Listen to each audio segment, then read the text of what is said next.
네, 이번에 알아볼 내용은 계약이라는 걸 반드시 서면으로 작성해야만 효력이 있는지, 즉 구두 합의된 거는 효력이 없는 것이고 오로지 서면으로만 합의해야 계약서로 써야만 효력이 있는지에 대한 겁니다.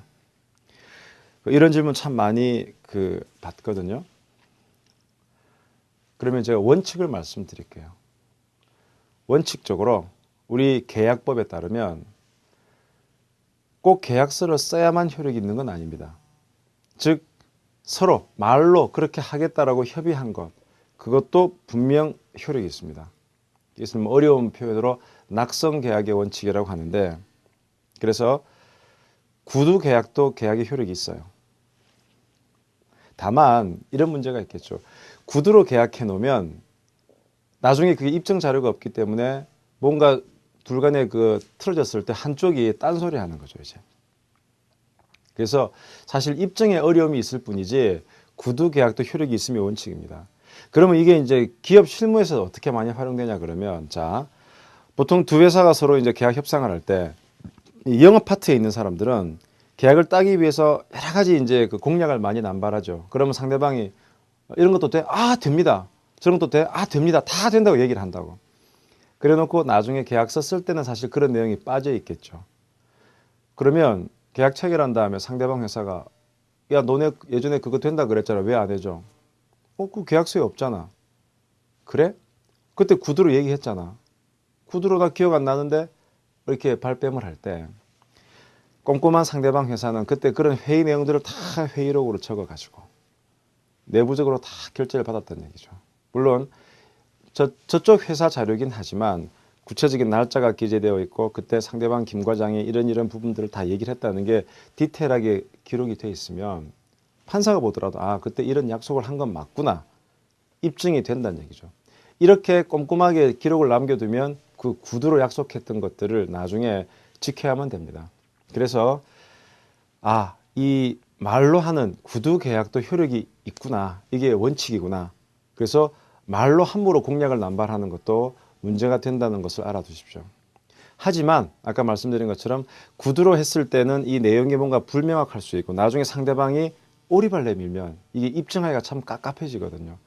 그래서 이제 서면 계약으로 많이 하는 거지 꼭 서면 계약으로 해야만 효력이 있는 것은 아니다. 다만 예외가 있습니다. 예외란 것은 뭐냐면 서면 계약으로 해야만 효력이 있는 경우가 있어요. 어떤 경우가 그러냐 그러면 국가를 당사자로 하는 계약에 관한 법률, 보통 국계법 그러는데 어떨 때 국계법이 적용되냐 그러면 우리가 국가나 지자체나 공공기업이랑 계약을 체결할 때 그쪽은 이 계약에 따라서 돈이 나가려면 그게 다 예산으로 나가는 거거든요. 그러니까 별도의 법이 있어요. 아까 말씀드린 국계법. 국계법에 보면 자, 이런 국가나 지방자치단체나 공기업이 계약을 체결할 때는 반드시 계약서를 써라. 그리고 그 계약서에는 계약 보증금 조항도 집어넣어야 되고 위약금 조항도 집어넣어야 되고 여러 가지 이런 조항들을 집어넣으라고 강제가 돼 있어요.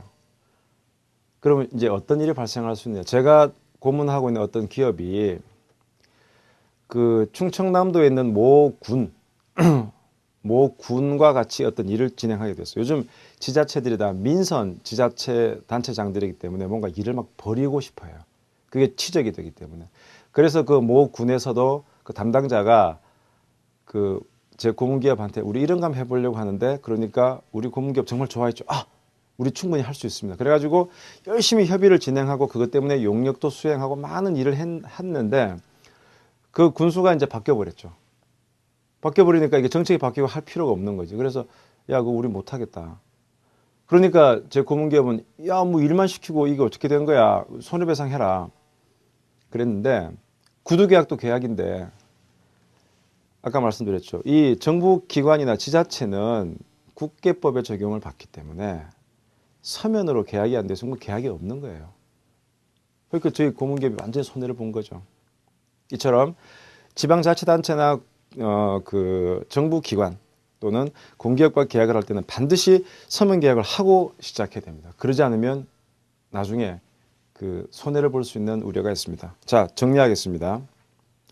계약은 반드시 서면 형태로 해야 되느냐? 그렇지는 않다. 구두 계약도 계약이다. 따라서 말 함부로 했다가는 나중에 낭패 보기 쉽다. 다만 구두 계약을 했을 경우에 나중에 입증에 문제가 있기 때문에 서면 계약을 해서 명확히 하는 것이 필요하다라는 거고요. 서면 계약을 하지 않으면 효력이 없는 경우가 있다. 언제? 국계법, 국가를 당사자로 하는 계약에 관한 법률의 적용을 받는 경우. 그건 언제냐? 국가랑 계약할 때, 지자체랑 계약할 때, 공기업이랑 계약할 때는 반드시 서면으로 계약을 작성해놓고 일을 진행해야만 후환이 없다는 겁니다. 네, 이렇게 정리해 드리겠습니다. 감사합니다.